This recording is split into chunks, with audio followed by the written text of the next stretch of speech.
નમસ્કાર. ગુજરાત સરકાર એ લોકોનું તો નથી સાંભળતી, પણ એના કર્મચારીઓનું નથી સાંભળતી. અત્યારે 2000થી વધારે શિક્ષકો એ દિલ્હીમાં ઉપવાસ ઉપર બેઠેલા છે. એમની માંગ છે કે જૂની પેન્શન યોજના છે એ તમામ કર્મચારીઓ માટે લાગુ કરવામાં આવે. આ ઉપરાંત એક જે તુગલકી નિર્ણય લેવામાં આવ્યો છે કે 2010 પહેલાના જે શિક્ષકો છે એમના માટે ટેટની પરીક્ષા ફરજિયાત આપવાની રહેશે. તો જો એ 2010 પહેલા એટલે કે અત્યાર સુધી 15 વર્ષ જે લોકોએ સર્વિસ કરી છે, શું એ યોગ્ય લાયકાતના આધારે તમે ભરતી નહોતી કરેલી? અને જો યોગ્ય લાયકાતના આધારે ભરતી કરેલી છે તો હવે તમારા આ તુગલકી ફરમાનનું શું મતલબ નીકળે છે?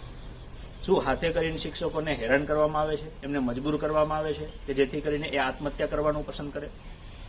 હું આમ આદમી પાર્ટી વતી ગુજરાતના તમામ શિક્ષકોને આશ્વસ્ત કરું છું અને તમામ કર્મચારીઓને પણ ભરોસો આપું છું કે આમ આદમી પાર્ટીની સરકાર બનતા તમારી આ માંગોનો અમે સ્વીકાર કરીશું અને જે વર્ષોથી શિક્ષણનું કાર્ય ચાલે છે એને વધારે સારી રીતે કઈ રીતના આપણે કરી શકીએ એ સાથે મળીને નિર્ણય લેશું.